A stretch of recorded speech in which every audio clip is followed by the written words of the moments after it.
be going. Well,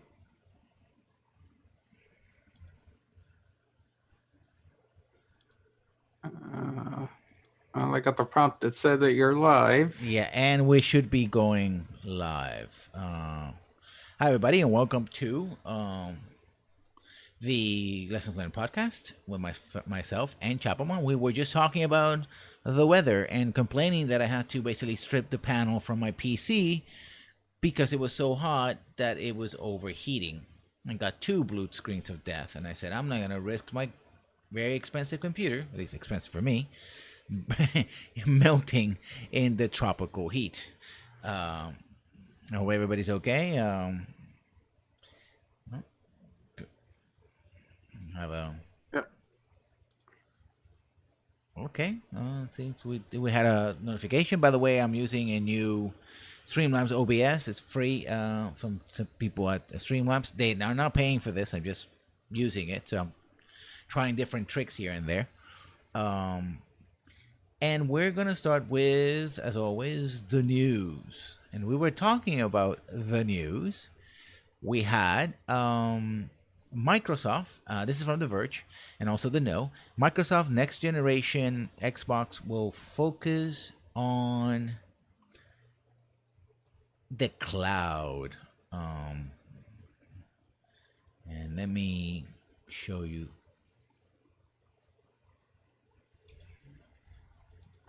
Here's the image they're in. And here's the link on the chat, so you guys want to check it out. Microsoft next generation will be focusing on the xCloud. The rumor has it that the new project that will be coming out either 2020 or 2021 will be a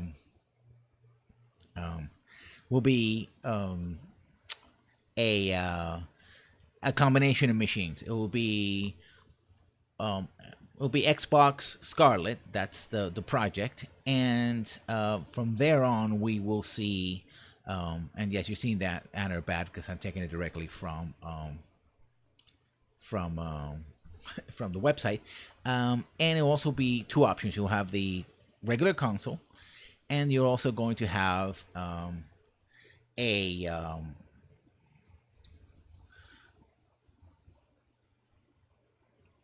Yeah, a streaming box, and that stream box will allow you to essentially stream games into your living room. It's been tried before, and it hasn't with little or no success. I don't know why Xbox is trying, Microsoft is trying to do this right now with the new console. Last time they were hinting that they were going to do things with the cloud, and that didn't go so well. So I don't know where they're aiming with this. Any ideas?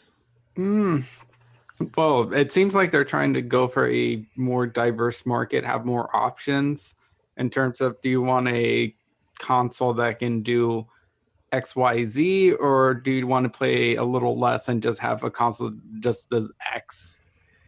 So in a way, they're trying to diversify how many consoles they have and trying to push out units depending on to cater to different audiences, I guess.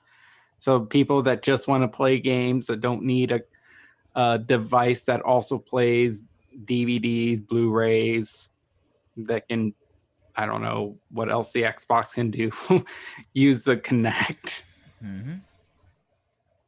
It's a possibility. I think it's, I guess you talk about the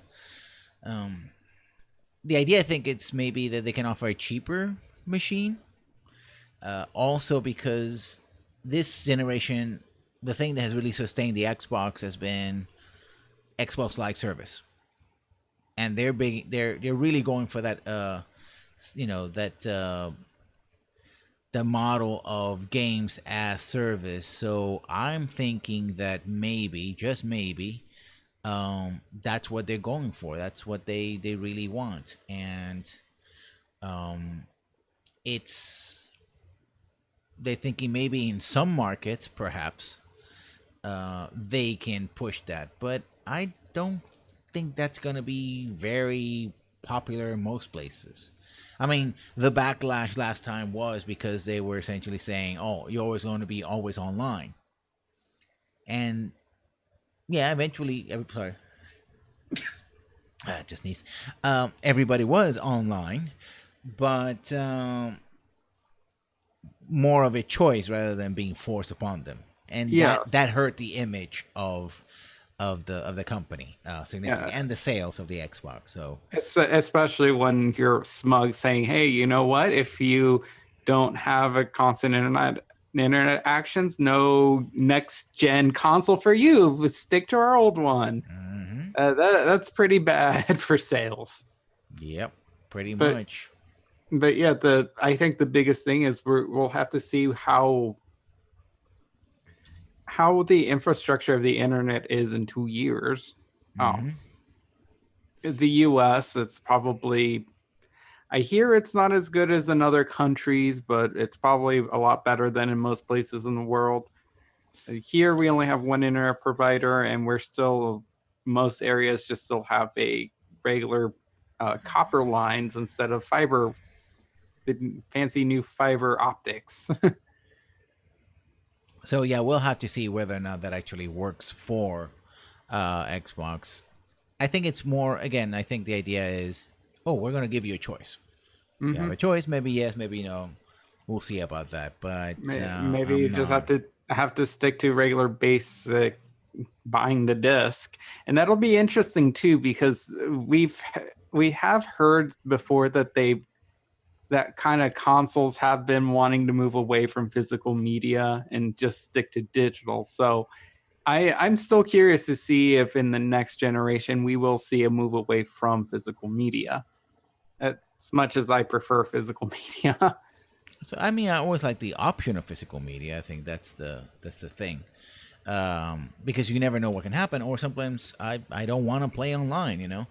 Um, I've had multiple problems with PC and playing online. Sometimes Steam doesn't work. Another service, so I have to go through. We talk about going through one service to another to another. Yeah.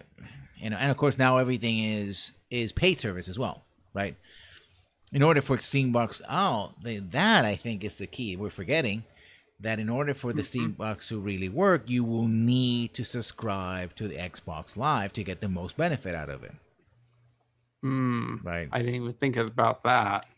Because otherwise, you get the box, you pay less, but you don't pay for the monthly or the yearly subscription.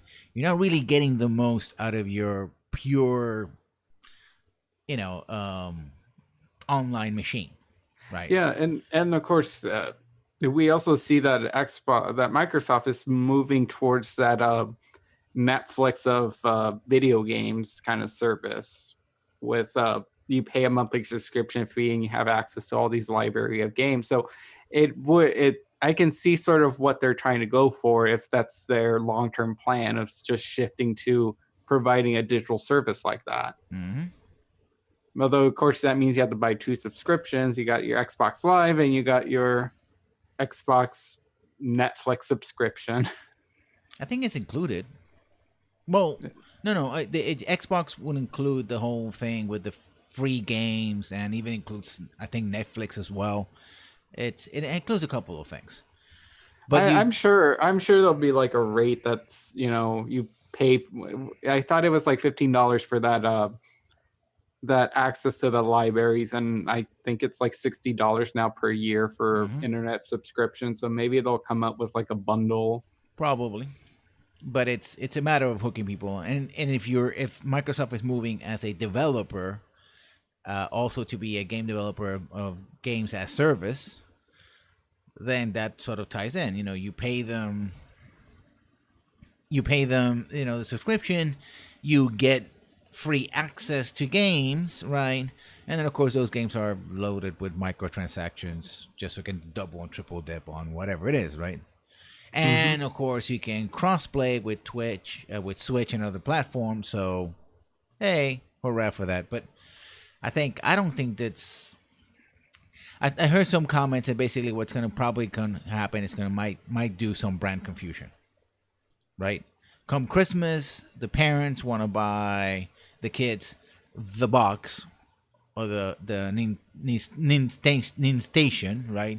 Whatever, and they see it's cheaper, they buy it, they connect it. It's like, oh, but I don't have no way to connect this. Oh well, mom, you gotta pay extra a month for this, or dad, you gotta pay. It's like, I don't want to do that. And back to the go back to Walmart, wherever they bought it, it goes and like, we don't want this crap. It's like, oh, you know, it costs $100 or $200 more to actually get the machine with all the things, with all the trimmings. So yeah, I think that might be a maybe a bit problematic as well. Moving on to our favorite whipping boy, which is BioWare. You brought this news, and I'm gonna put it up right now. The property, okay, yeah.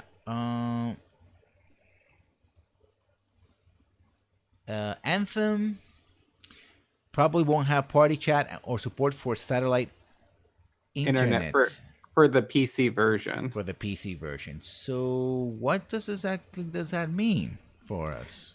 So that makes me wonder if they're not really sure how to make a PC game, like internet game, or to me, the first thing that I thought is like, so do they think their audience that just games on, that would buy Anthem on a PC is, the whole PC master race audience that probably wouldn't use the in-game audio chat system and just used to like Discord or TeamSpeak or whatever other systems are out there because they're hardcore, or is this just like, I don't know, like incompetence just or lack of experience? Well, they are managing SWTOR as an MMO, right? And it's still out there, so I don't know, maybe. I think that maybe they're banking on the fact that people are going to use stuff like Discord, right? And they want to cut cost, and they want to simplify the system. And I think also they don't want perhaps to be accused of all the attendant things that have to do with having an online voice community, especially the toxicity and all that, right? Okay, yeah, I can see that actually. So it's like, well, we don't provide chat. I mean, it's worked for Nintendo to a degree. Yeah. So it's like, oh, well, you can't accuse us of having a toxic environment if nobody's chatting on our channels. Whoever you invite to your Discord, that's entirely up to you. Yeah, and I guess you'd probably be like, well, you can only play with friends on your consoles, and if you're just inviting randoms, that has to do with the console's network toxicity and not ours. Mm-hmm. And I think also it has to do with the fact that I think Anthem is going to be more of a MMO light. Mm-hmm. Rather than a full MMO. It's this hybrid of the always online game where yes, there are going to be other people there, but I think it's only going to be your party members. So you're not going to go into a hub world where all these other people are in the same town as you. So you don't have all these constant messages on like the general chat. You don't have people talking all the time. Mm-hmm. So I guess it makes sense, sort of. It could be more, again, it will be more like Destiny, I suppose, where there is a hub. I think that they said that there's a hub, but once you go out there, it's you and your teammate, or if it's a general rando PvP area where you're shooting at each other, so it doesn't really matter, right? So it's kind of like that. Again, MMO light, so they don't think they need that. It depends on how the game plays, because there's so much about the game. They're like, we don't know about this, so could be a thing, could be not. There was also talk about one of the developers, I think, of the work with. We talked about this before, but it's worth repeating because it came up this week as well. One of the former developers, writers for BioWare left the company to make their own. They want to make their own adventures for tabletop RPG Dungeons and Dragons, and basically they said, well, we said this before. Oh no, Anthem is not gonna be make or break for Bioware. I don't know. I can sort of see that because they still have their other cash cow, which is Dragon Age. Yeah, but we haven't heard anything about it. Dragon Age for a long time. Other than that, it's in pre-production or in production of some sort. Mm-hmm. Of course, right now all hands are on Anthem. All hands are on deck for Anthem. So yeah, so I sort of believe that, but you also don't know what will change in what the next year, 6 months, 8 months that Anthem comes out, and then give it a year and see how much money it produces, what kind of changes in the company will happen then, that maybe they do decide to axe BioWare if Anthem does flop. Yeah, that's always a possibility. But yeah, I'm leaning more towards believing him, but that's going to be two black eyes for BioWare if Anthem fails. That's going to be a really major black eye compared to Andromeda, and then I think everyone at BioWare will feel the pressure when they're working on Dragon Age. And we're talking also about the fact that EA has a well-deserved reputation of axing studios left and right. We don't perform. They don't necessarily do it on the slightest whim, but they've done it before. Even studios that have long histories, right? Mm-hmm. So it's a thing. So it could happen. They can talk about respecting and talk about what BioWare brings to the table as a gaming developer, but at the end of the day, I think EA is going to look at their bottom line. Mm-hmm. You don't produce, doesn't matter. Another piece of news, this time with Nintendo. Here's the link and the doobly-doo, as people like to say. And let's put it on the browser screen. Is that Nintendo is getting the lawyers out. They are, in fact, suing Nintendo. From PC Gamer, Nintendo files lawsuit against emulator sites. Let's read the article. Emulation of all console games on PC is a complicated subject, and it's one reading about exclusively. Blah blah. Two ROM hosting websites, Love ROMs and Love Retro, are the target of a recent lawsuit by Nintendo. There's a lot there's a 27-page filing. And basically it goes, Nintendo is asking for statutory damage of $150,000 for each Nintendo game hosted on the site, and up to $2 million for each trademark infringement. Which is odd about the loss in damages, because a lot of the games I'm betting that they're hosting are really old and they're not being sold as new. Yeah. And Nintendo has no gains in the second hand market. I think it's one of those things that is very Nintendo, and yeah, I would say that it hurts. It could hurt their image a little bit, especially when Nintendo is not fulfilling that aspect, right? They're doing retro consoles once in a while. Yeah. But the retro consoles are very limited in the games they have, in part because they only cover mostly first party games they think they can get away with, right? In the process.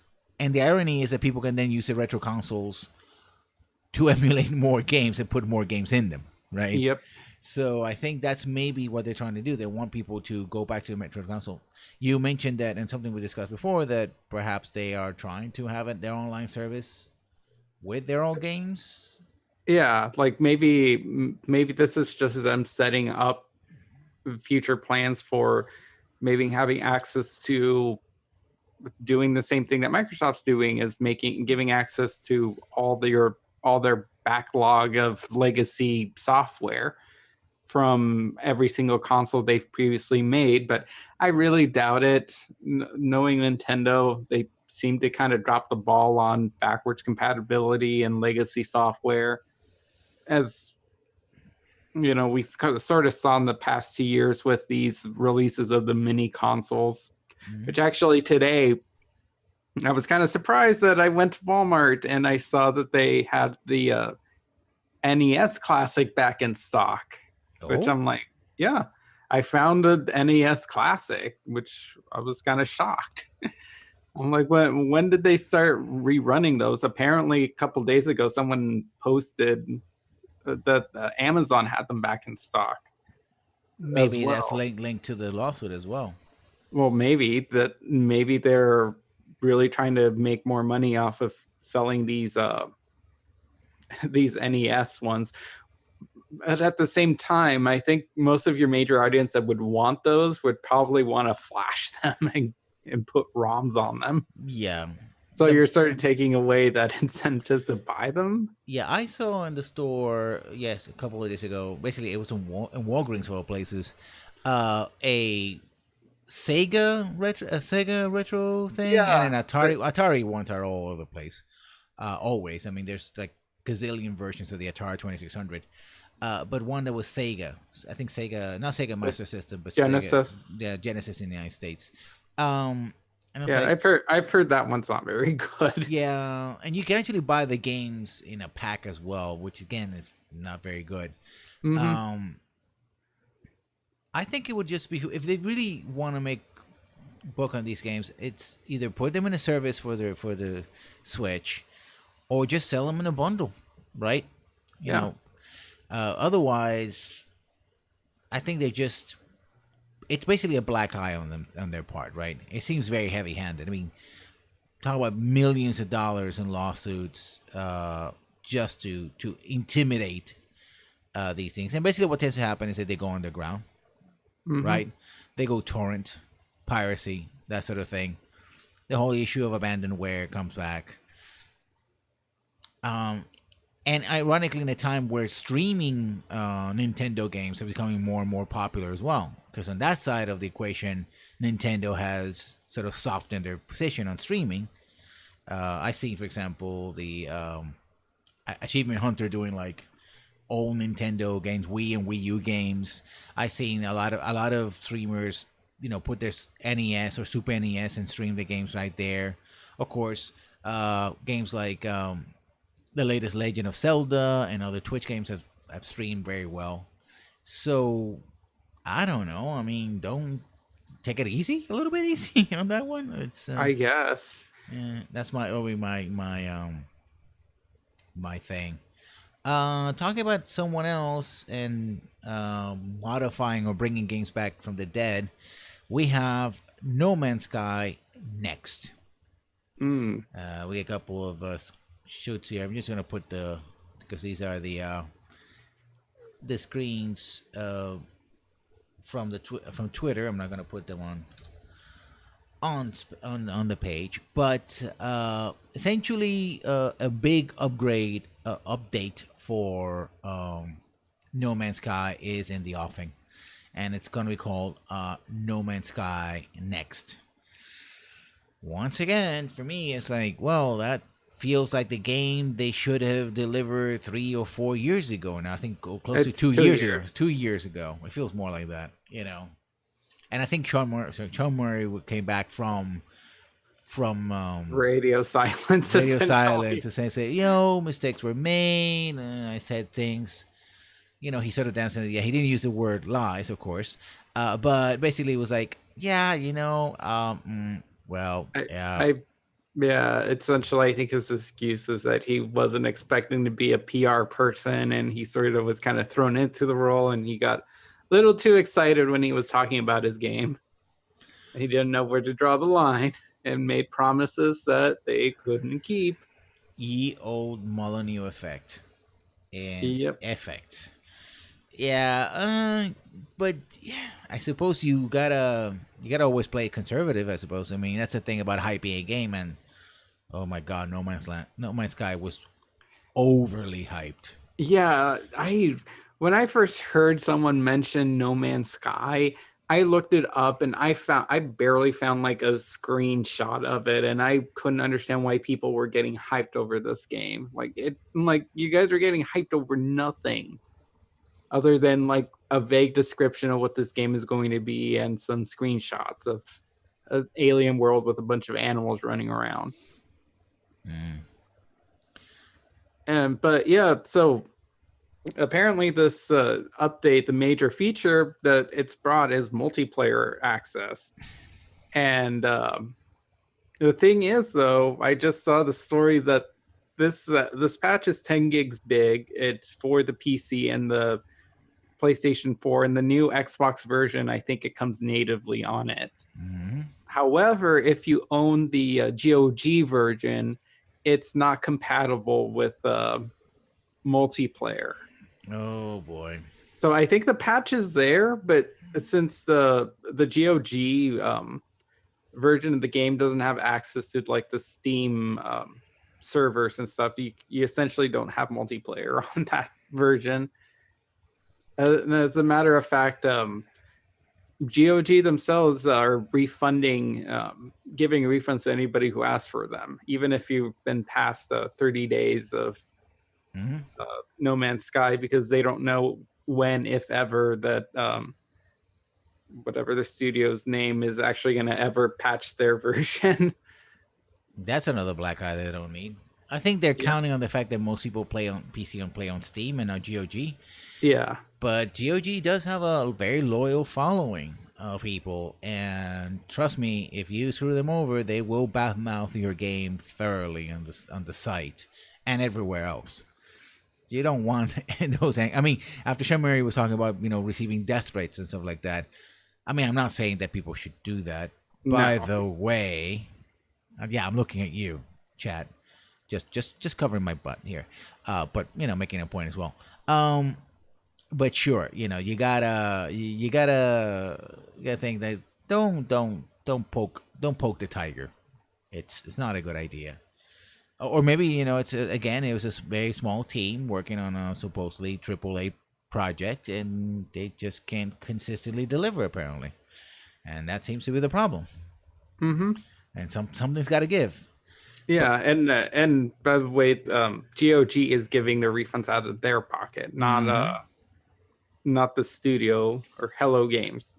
No, And I because remember it's their a name now. reputation on the line. One of the things about GOG Yep. is that they're the ones who do actual curation, right? Yep. Until the end of this week, I suppose they're Yeah. giving their refund policy. They're extending their refund policy to anyone who asks for it for No Man's Sky.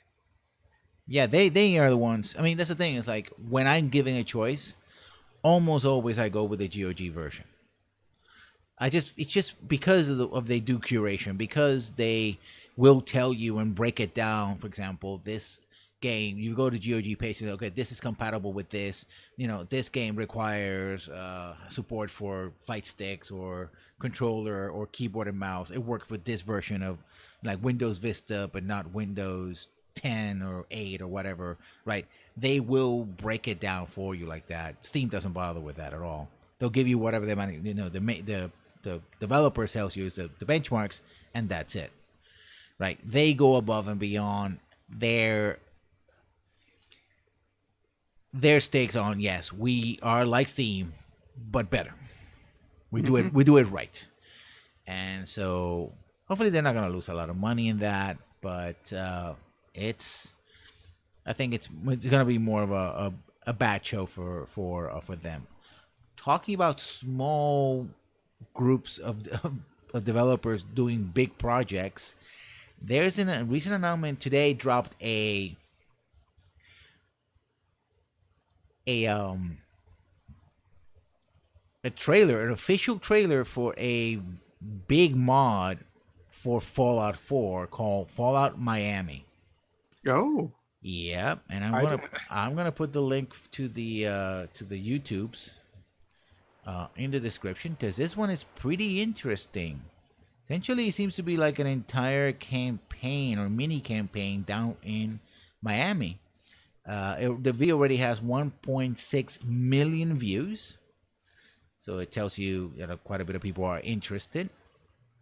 According to Eurogamer again, uh,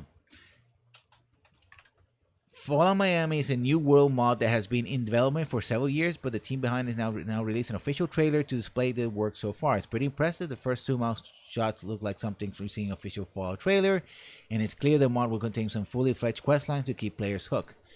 The neon logo also gives a serious Floridian vibes. It looks good within the engine that is Fallout 4, which is a bit dated engine, but there you go. There's the link. Like I said before, I started playing Fallout and then kind of dropped out a little bit because I was doing some other things, just like in The Witchers. Now that I'm a full-time streamer, finding time for my own gameplay of stuff that I'm playing outside of, mainstream is like, wow, I don't know if I have all these hours to spend the way I used to back in the day, if I'm not doing it in front of the of the stream. So Yeah. but that seems interesting. I don't. It's part of their the official Bethesda work thing they have that can release streams. So it may end up being a paid mod. That was gonna be my next question. It's like, how is this like an association with the Creators Network? So I was wondering, it's like, how come something this big is and this impressive looking, not like something Bethesda would want as part of their little creation club thing? Yeah. So I'm guessing that it's gonna be some kind of paid mod with Yeah, the blessing certainly of Bethesda, or with the help of them as well, maybe. especially if you don't, since Sony's being Sony, you can't really download very many mods on PlayStation consoles. So it's like, there you go. That's the way you get it on there, is if you go through the Creation Club store, which I think is the only way that the mods are available for Fallout 4. I could be mistaken. It depends on the mods. I think they're just there's this very small group of mods that they allow, while Microsoft has been more open in the kind of mods that they do. So it depends. I have to check the list and make a comparison whether or not there is. And I think finally, referring to our friend, I like to say friend of the show, Jim Sterling. He had a video this week about the fall of games like Lawbreakers and the studio behind it, Radical Heights, and The Culling. I would also point people to Nerdslayer's channel because he had basically a death of a game on the original Culling, on The Culling. And for people who don't know, The Culling was before PUBG. It was a battle royale game. In fact, PUBG didn't invent battle royale. Battle royale came out of sort of the survival game genre, and it seems in many ways Fortnite, which is now the leading battle royale game, instead of looping back because of the construction and stuff like that, it's akin to that survival game where you get resources and build buildings and whatnot. Not as heavily as used to do most in those games, but still, it's a thing here. And one of the things about The Culling was that he had an emphasis on melee with bats and other types of weapons. But what happened was that they kept updating the game and changing it constantly and nerfing things and making things awkward. And the game it was always in early access and never really properly gelled an identity. And then when it finally came out, it did have a small community, but not too big. And not as big as it had when it first launched on early access. Yeah. So it was suffering, and then all of a sudden the studio behind it just dropped all support, and then they launched The Culling 2, which looks like The Culling with a smattering of Fortnite dropping. Although the original Culling was pretty, colorful and all that, but still, It looks more like a PUBG clone. It looks like a very Me Too PUBG clone. And the thing about the Calling was also that it was more like a game show.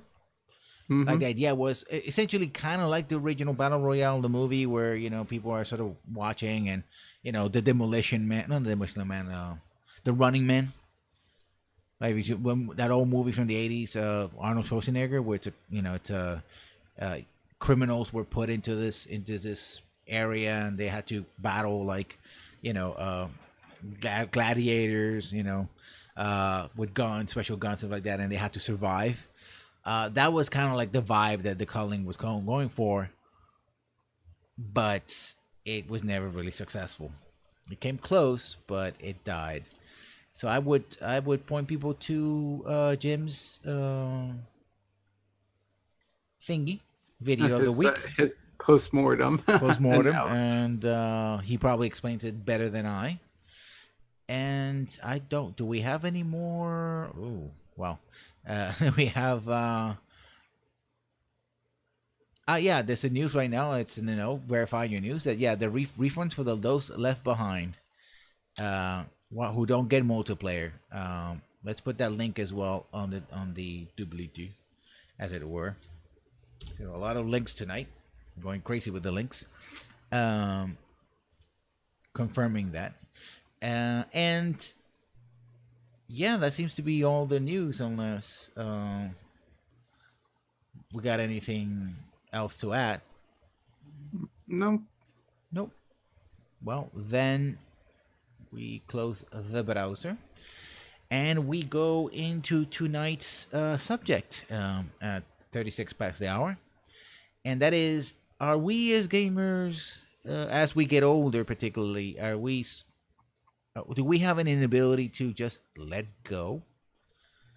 Let go of all games, all concepts, all genres, is a lot of the problems that we have, especially in so-called fandoms and gaming in general, from the public point of view, is simply that we cannot just simply move on. We're essentially giant man children. Yeah. I mean, to love a thing, it's great, and to have the thing, I mean, be a collector and have that game that you share it, or that movie and stuff like that. And we've seen this in other things, recently with Star Wars and other things. So this is not just gaming, but we're going to focus on gaming. Is that essentially all this the applications of nostalgia and trying to bring stuff back and making remakes and fighting because things have changed, and this is not the game that I remember and all that. Well, it kind of feels like we don't we like a thing and we just want more of that thing, and we just can't seem to move on for some reason, which is kind of weird. And I don't know why that is exactly. It's Part of it might be expectations from let's bring out our favorite whipping boy, BioWare. A lot of people with Anthem, a lot of us are very apprehensive about Anthem because it's something that is brand new and out of what we typically expect out of BioWare as a game developer, in terms of story, in terms of character interactions, and in terms of the giant gameplay mechanic of it being open world and online all the time. So from that perspective, we've been trained to kind of expect certain things from BioWare, even though they did put out that Star Wars online game. So they have done an online game before, but this is starting to look a lot different than what we expect from BioWare. So part of it might come from that, the expectations. Of course, with Anthem, there's a lot of other black or red flags as to why fans are apprehensive, but that could partly be it. It's our expectations of. Yeah, but I think that's kind of the thing, is like, you expect changes in companies, you expect changes in product, and I think we have to separate our expectations with the reality of any one given product, right? There is a great possibility, I hope for the sake of people working there, that Anthem is a good game. Mm-hmm. It just turns out that it's not the kind of game that I or you or people who consider ourselves BioWare fans, I usually don't like to be a fan of a company, but there you go, they're at least their products, might like, right? We liked our Dragon Ages, our KOTORs, our Baldur's Gates. They're not exactly the same. It's like, well, this game might not be for me, right? But it might still be a good game for what they're going for, right? And that also kind of clouds our judgment as well, because we didn't get what we expected, and that tends to color, it's like, well, I didn't get this, so this must be bad. Is that a fair assessment of sort of the inability to let go? Yep. I'd probably say that's kind of colored many of opinion on the Mass Effect 3 and its whole ending thing. It's like, ooh, the ending was terrible, therefore the entire game sucks, even though there's some good things in Mass Effect 3. It's not all bad. Mm-hmm. I wouldn't say it's an overall entirely terrible game. At the time, I probably felt that it was the worst game ever. Yeah. Or we don't allow companies to sort of bounce back, because I found Dragon Age Inquisition. I was disappointed with Dragon Age 2. I was hesitant about Dragon Age Inquisition. I found Dragon Age Inquisition to be not perfect, certainly not Dragon Age Origins, but it was a good bounce back. And I criticized the areas that I didn't think it were good, especially because it actually held back to the past too closely, i.e. Dragon Age 2. But again, it made the callbacks to Dragon Age Origins that I really like. So again, that sort of, oh, I like this, therefore it must be good when you repeat it. But if you don't, then you don't. Ironically, one of the products that I criticized heavily this year, Far Cry 5, suffers, I think, because it follows that perennial formula of Far Cry, right? People make the jokes about the towers, right? I think the towers really only became popular in Far Cry 3, right? But the radio towers and doing some other things and base clearance and all that. But the reason why I disliked it for the most part, many other reasons, were kind of the reasons that Ubisoft, the developers of the Far Cry game, basically played it safe. They did the same things they'd done before, or things that were successful before, and they tried to repeat them because they were playing it safe. Because it's like, we could try to actually take a risk here and alienate our base, our consumer base, right? And not get more new people involved. So we lose both sides. And I think that's what happened with Andromeda. The base was already, part of the base was an alienated, and they were not able to recoup with new players. They're like, oh, this is a new thing, I'm going to try it. And so they tried to do, basically they doubled down on everything. So the good things of the game were still there and they were better, but the bad things about the series games were there, and they doubled down and made it worse, in my opinion. Right? And I think their thinking was, we can't really mess with the formula too much, because if we do, then we lose out completely. Gamers will not accept, or players won't accept, that we change the thing. Mm-hmm. And I think also, stepping back even more, I saw a video, I think was, I don't want to mention the person, because the video, it's one of those things we talked before about. Essentially, they were complaining about modern games and how, for example, The Last of Us 2 and other games had, quote-unquote, agendas. Oh. Yeah. And the examples this person gave was, oh, well, in the past, video games did not have agendas and stuff like that. And that ties with the movement. My policy, my channel is I don't mention the name, because it attracts, like shit, it attracts flies. Again, it's that idea of, we had a vision of what it is supposed to be a gamer, a player, and the types of game we liked. And now that the video game industry is trying to expand, right? Yeah. For example, having a Last of Us having a Last of Us 2 having a lesbian, a teenager, young adult main character. Again, it might not be for me, it might not be for you, and it might be for somebody else. But you can't say it's good or bad mainly because they made that choice. Yeah. Because they broke the mold, so to speak. or because they had an agenda. And also, I think our vision of the past Shadow Clouds affected other games had agenda. Because I've been thinking about Call of Duty games. Like when Call of Duty Modern Warfare came out, it was the mid-aughts, the 2000s. There was a war in Iraq, and it was a game against Russians and nuclear armed Arabs in the Middle East, which were invaded by an American task force, right? That was rife with the politics of the era, and it had agendas, in a sense. The Americans were the good guys, the Brits and the Americans were the good guys, the Russians and these Muslim Arab types were the bad guys, or at least the Russians were ultra nationalists, and not all the Russians, right? And they had nukes, and they would use them at will. And guess what? They did really have nukes in their country, but it turns out, of course, that they were given by the Russians and stuff like that, right? They may not have a clear agenda, but they were clearly following whatever it is they thought that the cultural zeitgeist at the moment was, what people believed. Yeah. Because then, in the second game, as things turned sour, people's opinions about the war in Iraq and Afghanistan changed. Now, one of the enemies was an American general by the name Shepard, who betrayed the country and was working with the ultra-nationalists. And so now the Russians were invading, Western Europe and the East Coast of the United States. I mean, even appealing to whatever happens to be the taste at the time. And people love those games. They were very popular.